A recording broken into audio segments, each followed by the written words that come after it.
Bismillahirrahmanirrahim. Assalamualaikum warahmatullahi wabarakatuh. Perkenalkan, nama saya Wawade Aprilia Saputri, NIM 212231417, Prodi Ilmu Komputer kelas C. Di sini saya akan membahas peristiwa penting dalam perkembangan bahasa Indonesia. Lanjutan peristiwa penting dalam perkembangan bahasa Indonesia. 1. Tahun 1936, Sultan Takdir Ali Syahbana menyusun tata bahasa baru bahasa Indonesia. 2. Tahun 1942 sampai 1945, Jepang melarang pemakaian bahasa Belanda yang dianggapnya sebagai bahasa musuh.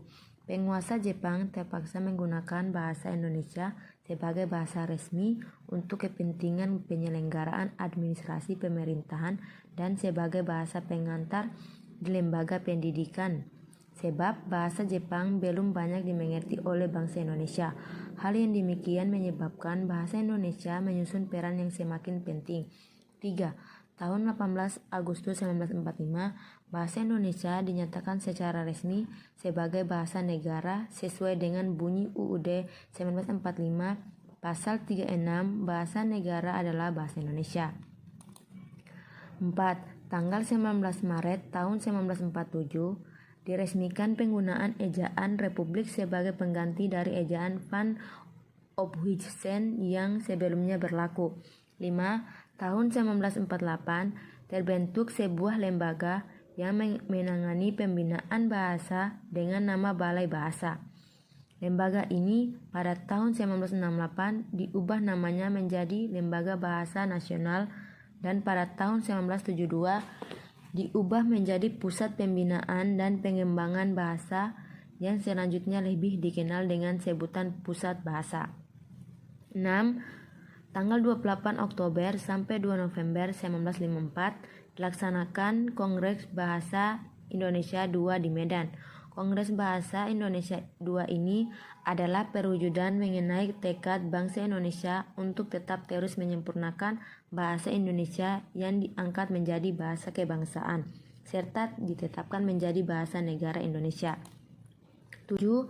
Tanggal 16 Agustus 1972, Presiden Republik Indonesia pada masa itu yaitu Presiden Soeharto meresmikan penggunaan EYD atau Ejaan Bahasa Indonesia yang disempurnakan melalui pidato kenegaraan di depan sidang DPR yang dikuatkan pula dengan keputusan Presiden nomor 57 tahun 1972. 8. Tanggal 31 Agustus 1972, Menteri Pendidikan dan Kebudayaan pada masa itu menetapkan mengenai pedoman umum ejaan bahasa Indonesia yang disempurnakan serta pedoman umum pembentukan istilah resmi diberlakukan di Indonesia wawasan Nusantara. 9. Tanggal 28 Oktober sampai 2 November 1978 dilaksanakan Kongres Bahasa Indonesia III di Jakarta.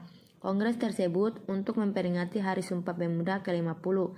Selain telah memperlihatkan kemajuan, perkembangan, dan pertumbuhan bahasa Indonesia, juga telah berusaha untuk memantapkan kedudukan serta fungsi bahasa Indonesia itu sendiri. 10.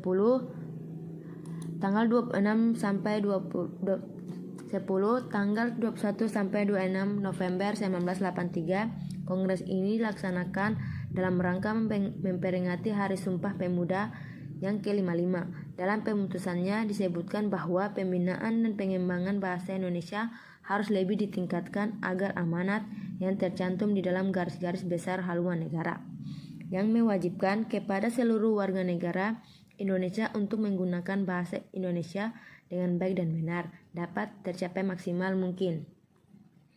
11 tahun 1988 dilaksanakan Kongres Bahasa Indonesia di Hotel Indonesia, Jakarta. Dengan diselenggarakannya kongres tersebut guna mengusulkan dibentuknya Badan Pertimbangan Bahasa. 12 tahun 1993 pesertanya yaitu 770 pakar bahasa dari Indonesia yang terdapat 53 peserta. Tamu dari mancanegara meliputi Amerika Serikat, Rusia, Australia, Brunei Darussalam, Jerman, Hong Kong, Italia, India, Jepang, Korea Selatan, dan Singapura.